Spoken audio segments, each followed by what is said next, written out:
Happy Monday morning and welcome to Rising. We have a fantastic show for you this morning. Hello, Briahna. Hello, Robby. Did you have a nice weekend? I did. I had a sunny, kind of poolside, enjoyable one. How about yourself? I got in some pool time as well. All right. I'm glad we're keeping the pools open in Washington, D.C. The pools were very busy, as I have a rooftop pool in my apartment, and usually there aren't that many people there, but it was wild. I think it's end of summer FOMO. Everyone's realizing that time's running out, kids are going back to school. There were a lot of children. I don't know how I feel about children at the pool. I do, but I'm not falling into that trap. They take over the hot tub. I have already been attacked publicly over my statements about children on this show, allegedly, so I only love them. Right. I think they're the best, most beautiful little creatures God ever put on this planet. Each one of them more perfect than the last. More perfect than the last. All right, now that we've gotten that out of the way, what is on today's agenda? Well, Robby, on Friday, Hunter Biden prosecutor David Weiss was made special counsel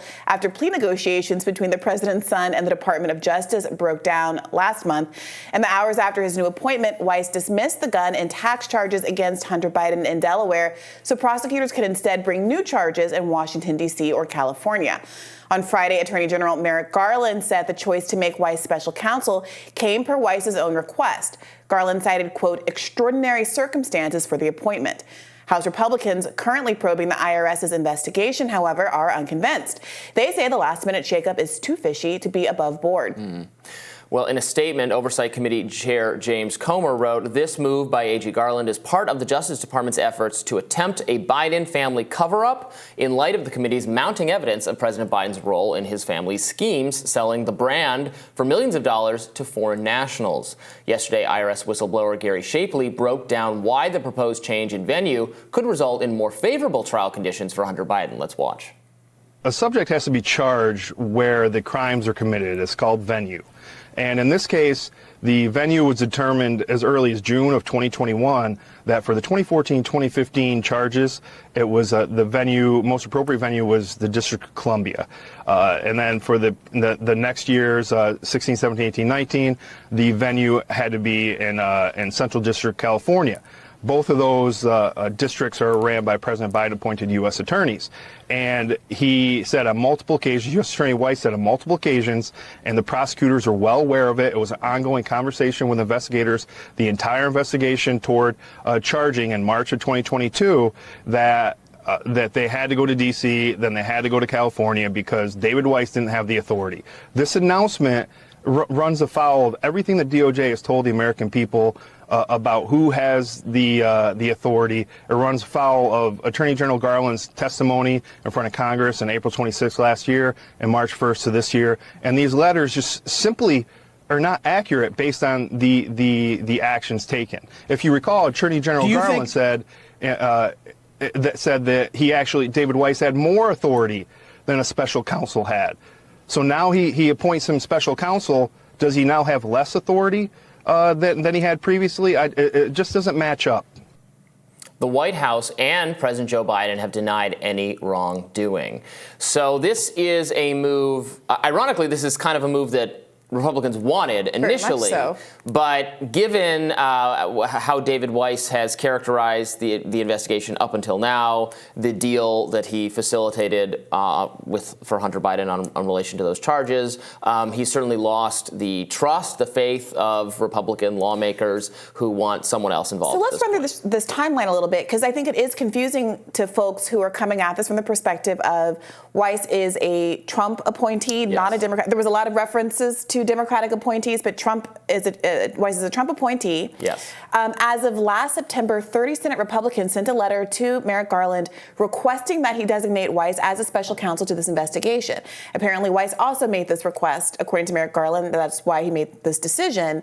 At what point did this not become fulfilling exactly what Republicans wanted to ensure the integrity of this investigation, and instead become something that was being characterized as a kind of liberal, Democrat-led attempt to get Hunter Biden from having to be accountable for his actions? Well, it's because Weiss's stated views on how the whole investigation was handled are a little bit out of step with what that guy, Shapley, who's one of the IRS whistleblowers, and the other IRS whistleblower, how they characterized Weiss being somewhat thwarted by by Merrick Garland. Weiss did not back up that assertion, but you have the whistleblower saying that, and then the deal that came to be that was going to settle the Hunter Biden criminal matter was one that was so favorable to Hunter Biden that the judge rejected it as doesn't make any sense. This is like pardoning him for future crimes. We're not going to allow this. I mean, I think those things taken together, I think it's not totally unreasonable at all to question whether David Weiss is still the right person to handle this.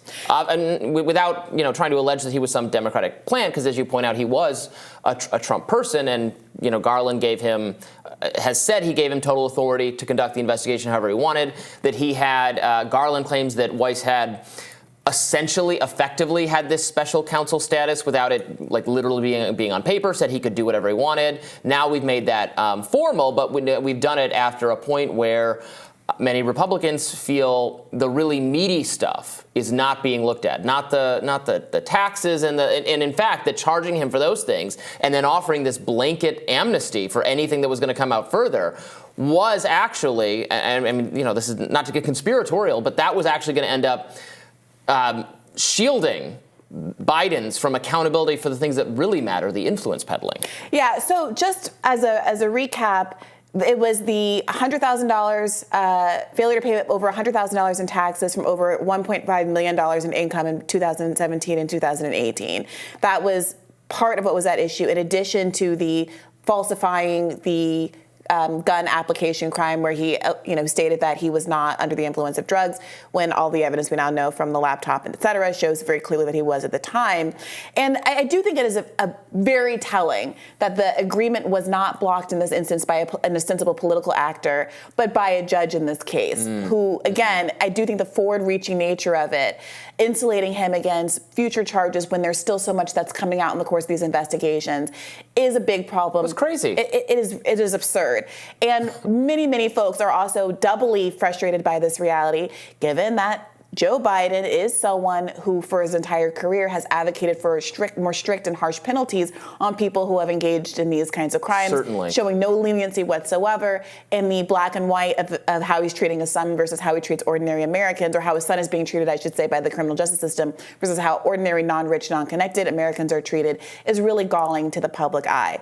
But going forward, are Republicans putting forward an alternative person to Weiss to act as a special prosecutor? Are they dropping the request for a special prosecutor at all? Is there a way that anyone can actually satisfy what I think is a legitimate desire to have a neutral arbiter prosecuting, looking into this case? Or are we in a place where it's so politicized where you think that Republicans are never going to be really satisfied? I mean, frankly, it is very politicized and they're never going to be satisfied. That part of it is true. But I've not heard a specific request for, this is the person they want doing it. Because it was Weiss. That's the problem. Weiss had been in that role and they wanted him to formally have the power of the special counsel role. But that was before this deal came into being, before there was the conflicting testimony between him and the whistleblowers with respect to how much autonomy he's had from Garland. So those are significant questions. So there are calls now for him to recuse himself and for there to be a different person. I've seen them being made on Fox News. It's